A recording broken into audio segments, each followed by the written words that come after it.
जनतेसाठी कुणाशी भेटणारा आपला चॅनल सत्यमुख।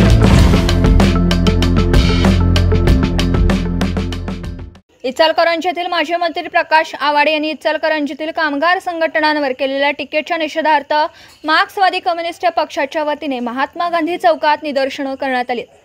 इचलकरंजीतील सर्व कामगार युनियनची दुकाने बंद झाली आहेत आणि कॉम्रेड सदा मलाबादे आमचाच आहे अशा वक्तव्यामुळे मलाबादे यांचा अपमान झाल्याचा आरोपही पक्षाकडून करण्यात आला।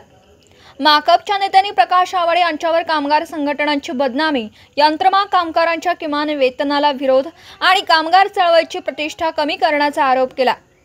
या निदर्शनाच्या वेळी प्रकाश आवाडे मुर्दाबाद, कॉम्रेड सदा मलाबादे आगे बढ़ो, हम तुम्हारे साथ है अशा घोषणाही देण्यात आल्या।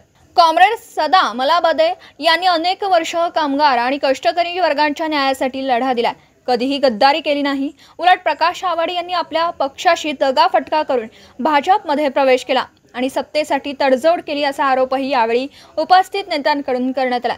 सध्या इचलकरंजीतील कम्युनिस्ट पक्षाची ताकद कमी झाली आहे हे मान्य करण्यात आलं तरी सुद्धा कोल्हापूर जिल्हाभर विविध कामगार संघटना यांच्या माध्यमातून पक्षाचा लाल बावटा आजही अनेक गावांपर्यंत पोहोचवला जातोय असं पक्षनेत्यांनी सांगितलंय व प्रकाश आवाडे यांनी भविष्यकाळात पक्ष व कार्यकर्त्यांविरुद्ध बोलताना संयम पाळावा, अन्यथा कायदेशीर कारवाईला सामोरं जावं लागेल असा इशाराही देण्यात आला। या आंदोलनात comrade Bharma Kamble, comrade Datta Mane, comrade Sada Malabade, comrade Dhanaji Jadhav, comrade Bhausaheb Kasbe, comrade Noor Mohammed Belkude, comrade Gopal Pola, comrade Ramchandra Saundate, comrade Vilas Gawad, comrade Dadaso Kamble, comrade Parvati Jadhav यांच्यासह अनेक कार्यकर्ते मोठ्या संख्येने सहभागी झाले होते। सत्यमुख प्रतिनिधी रामभाऊ ठिंकणे, इचलकरंजी।